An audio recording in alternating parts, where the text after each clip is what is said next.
Well, here we are. It's a new year. It's 2025. Holy cow. And therefore, it's time for me to give to you my top 10 favorite games from the last year. That is 2024. I can't believe I'm actually doing this. I hope you guys have a great year going forward. But for right now, let's take a look back at some of my favorite games that came out last year. But before we do that, I do have some honorable mentions.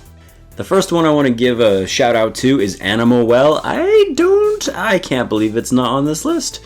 I really can't. It was a tough year. It was a really tough year for me to figure out which game was my favorite game. There were legitimately 7 of them that I was debating between. So, yeah, Animal Well, I'm sorry. You're really fun. You're an awesome Metroidvania.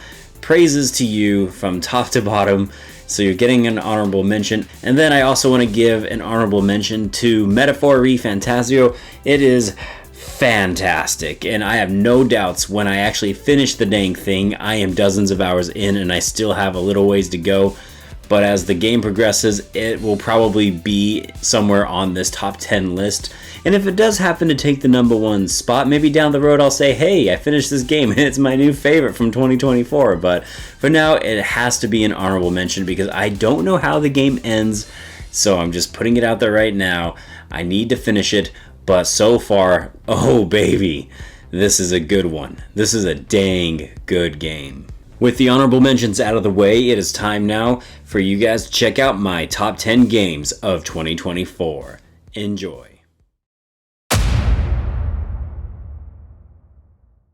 Coming in at number 10 is the little strange visual novel horror otome game that could.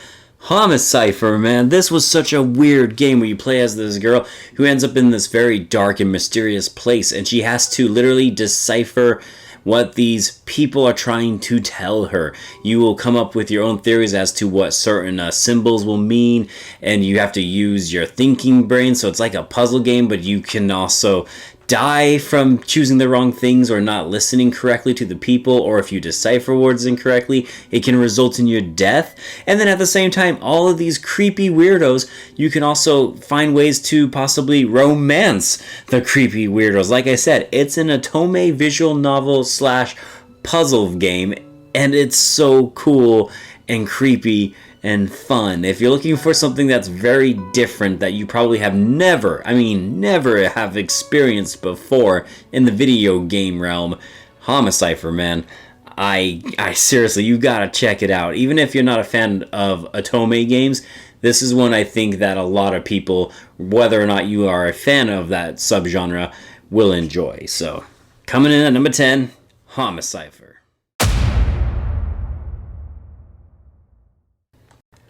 I just have one question for you. Do you remember the maze? Do you remember the maze? Do you remember the maze?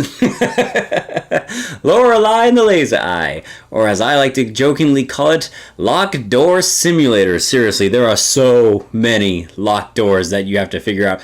This is an ultimate Puzzler's Digest. If there was a puzzle game of the year, maybe even puzzle game of the decade, you can probably stick Lorelei and the Laser Eyes on it. And I don't know what to think of this game still to this day. It was one of those games that on a certain day, it could be up to the top 3 favorite games of this year. I'm not even kidding. But then there are other days, and I'm like, I don't even know if I want to put it on this list because I was just so infuriated with so many of these puzzles. But good grief, the dopamine you get when you solve some of these puzzles, man. Hot damn, this game can frustrate you. But it's good. It makes you put on your big boy pants and get on your big boy thinking cap. And the story, the narrative, the atmosphere, all of it is just filled with so much mystery and intrigue. But your brain is going to hurt if you play this game. But at the same time, though, I'm going to recommend it. So for now, I'm putting it at number 9 with no certainty if this is where it should be or not. It's just such a mind trip. As a matter of fact, a lot of these games on this list are just mind trips. So yes, I do remember the maze quite a bit.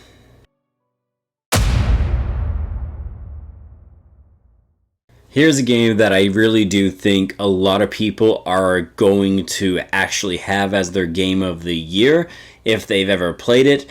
It is Mouthwashing. And again, when it comes to mind trips and what this game is really about and how it can apply to so many different people and their phobias and their fears and their walks of life, I think Mouthwashing is one of those games that, even though it graphically doesn't necessarily look quote-unquote amazing, the story it tells is. This is kind of one of those, I think it could be a borderline masterpiece depending on who's playing this game. For me personally, a lot of the subject matter, let's just say, isn't necessarily applicable, but I respect and appreciate the hell out of what this game and its developers and its creators were trying to deliver here, the messages and the concepts. Seriously, it's the type of game that you could write essays about, and I would absolutely read every single one because I feel like so many different people can take something else and personally apply it to because they played Mouthwashing. This is an experience that you definitely have to play. If nothing else, you will be definitely on the surprised category. Go into it as blind as possible. It's getting the number 8 spot on this list, and it's one of those that as time goes by, it could very well grow and become an even better game for me. I'm definitely going to be replaying this one next year and probably the year after that, just so I could digest it a little bit more.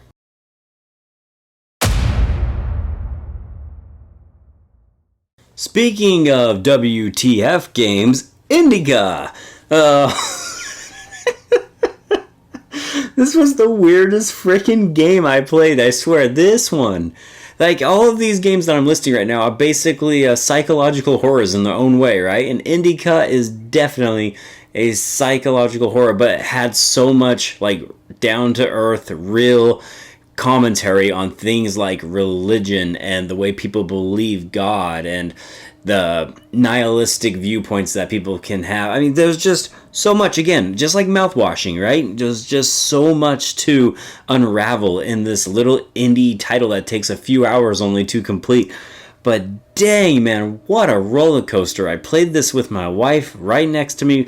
We went through this whole game and we were just so blown away by everything that we saw and experienced. It was so unique. And if you haven't played Indica, man, you need to try this game. It is freaking weird, but I freaking love it. And it's just, I can't explain it. Words cannot put anything into, like, just how interesting of a game Indica was. I never thought playing a nun could be so satisfying, but wow. Just wow.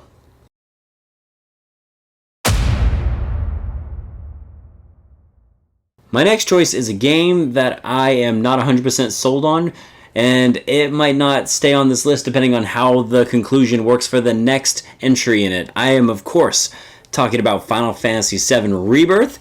It is part 2 of a trilogy, and it was a dang good time. But then I got to the end of this game, and it made me very, very scared and skeptical now for the conclusion of said trilogy. Now, don't get me wrong, this game is a ton of fun.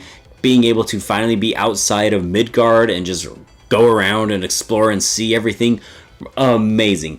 Surreal. I mean, we're talking about playing this game from the 90s and just seeing how they completely redone everything and they visualized the world of Final Fantasy VII. It's so stinking cool. I really like the voice acting and the action, the combat. I feel like it's been very, very much improved. Plus, it has one of the best side activities that I've experienced in video games after a while, which is, of course, Queen's Blood, man. Queen's Blood took up so much of my time. That was a dang good thing. But then there were other things in this game that I didn't care for as much. But having said all of that, Final Fantasy VII Rebirth, it's still a really fun game. I think it's going to be an easy contender for a lot of other people's favorite game this year, and I can see why. And like I said, it could very well even increase my feelings for it, depending on how the trilogy turns out. I might think that the second one is just so much better now, once I see how the finale of it all is. Or it could be, I wish it never existed because the third one comes out and it's a total dumpster fire.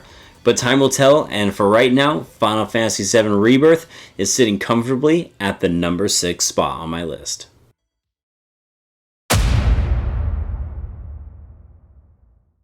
Now we're getting on to the big shots here, and Astro Bot, I'm sorry, but you're the number 5 spot, and don't get it twisted here.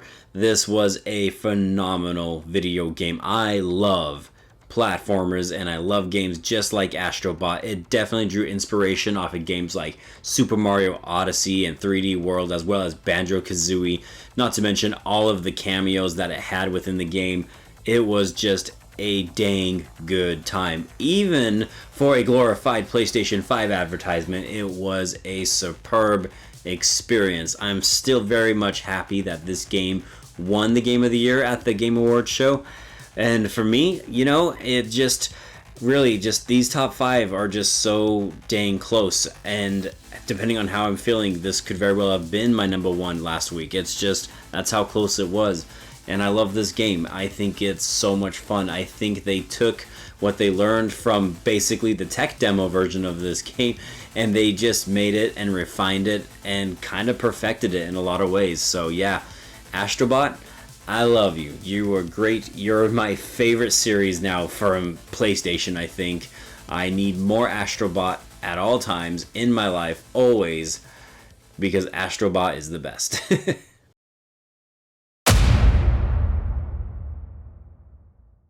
Here's a game that kind of just got disregarded, but man, I love it. And you know what? Atlas is having a crazy good year, and they just nailed it in 2024. Unicorn Overlord? Oh, baby, man. This was a fun game. Running around, fighting things, recruiting or executing people, and then trying to choose who I was going to romance at the end of it all. Whew, baby, it honestly, it reminds me a lot of Fire Emblem, but it did some other things differently and well enough that it just stood out on its own. The title itself is kind of stupid, no offense, there were no unicorns within this game, and no, I don't count the little paintings and drawings and what a unicorn and what it represents. Look, if it's called Unicorn Overlord, I want to overlord some unicorns, okay? And there were no unicorns to overlord, so... But all that jokes aside, it's still phenomenal. It's just so much fun. I can't believe just trekking through this thing with Elaine and seeing his story and knowing where it's going. I don't care. It was great. Vanillaware continues to make spectacular video games, man.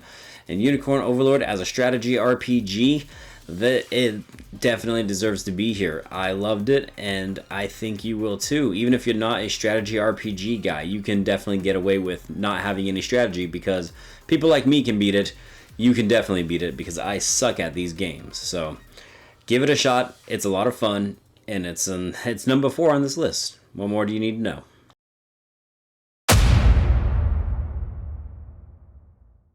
Hey, look, it's the game that I wouldn't shut up about at all. Balatro! Oh, man, the real game of the year, right? I think we're all thinking that inside our heads. It really should have won Game of the Year in 2024 at the Game Awards. It was just better than everything else. No, don't actually quote me on that, but yes, I love this game. I did several videos on this game. I think what the developer does and what he says, and the fact that he didn't include any microtransactions or charge for DLC or anything like that, he did it right. He did it right, man. And Balatro is so stinking fun. Who knew poker could just be this engaging and this addicting? And I know people all the time in the real world have addictions to poker and stuff, but this game is just something else, man. Seriously, the last time I remember playing a deck builder that I became this enthralled from was, what was it, 2019 Slay the Spire when it released? That is just how good it is. It reminds me of that Slay the Spire addiction. Not a bad thing, because that's another phenomenal roguelike deck builder. But Balatro deserved everything. All of the awards it got, all of the love it received, and all of the love it continues to receive because it's still selling well. It deserves it all. Hats off to you, Balatro. You were amazing. You were just what I think what a lot of people needed. Just an addicting, fun, good time. And that is literally what this game is. And that's a thing of beauty, in my opinion.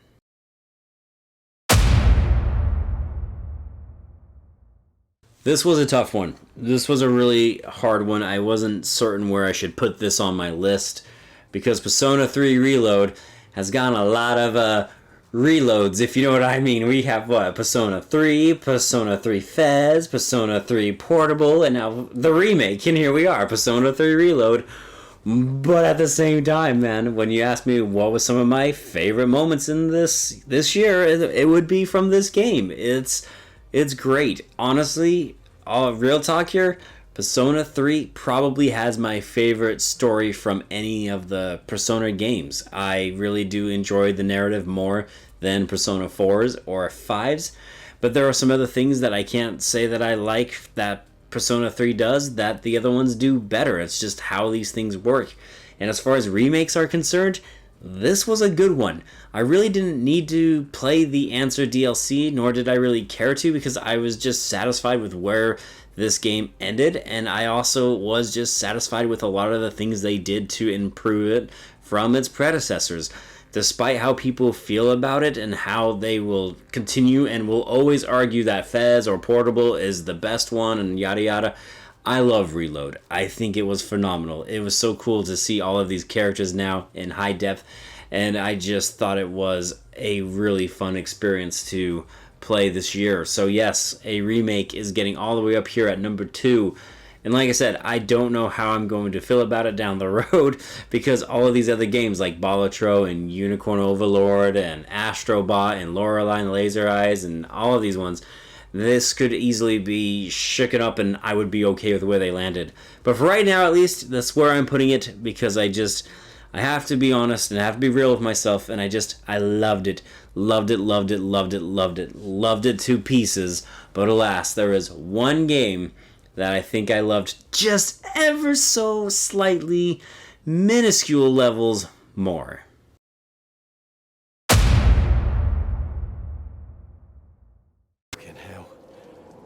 Losing my mind. When I wrote this list initially, my top 10 list, and I wrote it down, this wasn't even on my top 5. This was in the top 10, but it wasn't even on my top 5. But a few things changed over the last month or two that made me kind of realize just how special of a game Still Wakes the Deep really is. And I don't mean to go too personal here, but I think the reason why so many people, for example, love mouthwashing is because they can relate to it on a personal level. And in some interesting ways, I can really relate to Still Wakes the Deep on a personal level. I mean, we're talking about a guy that's just trying to kind of figure out his life and get his act together, and he still wants to provide for and be there for his wife and his child. And like I said, I don't want to get too personal here, but there's a lot of things within this game and this story that I can personally relate to. So after playing it for a second time and kind of almost done with my third playthrough now of this game, I think this is it. I think this is the winner for my game of the year. Still Wakes the Deep. It's not a perfect game, but none of these games were perfect. I could easily see the flaws in every single one of these. But it's wonderful. It's a very creepy, very linear, focused, and narrative-heavy type of experience. That shouldn't surprise anybody. If there's one thing you can garner from my list is that I typically favor games that, narratively speaking, are the top of the top, or just the least that I really enjoy. But like I said, when something can hit home and kind of strike a chord with you on a personal level, that's when you know that the game is special, and that's when you know that it's probably going to be, if nothing else, in your top 5.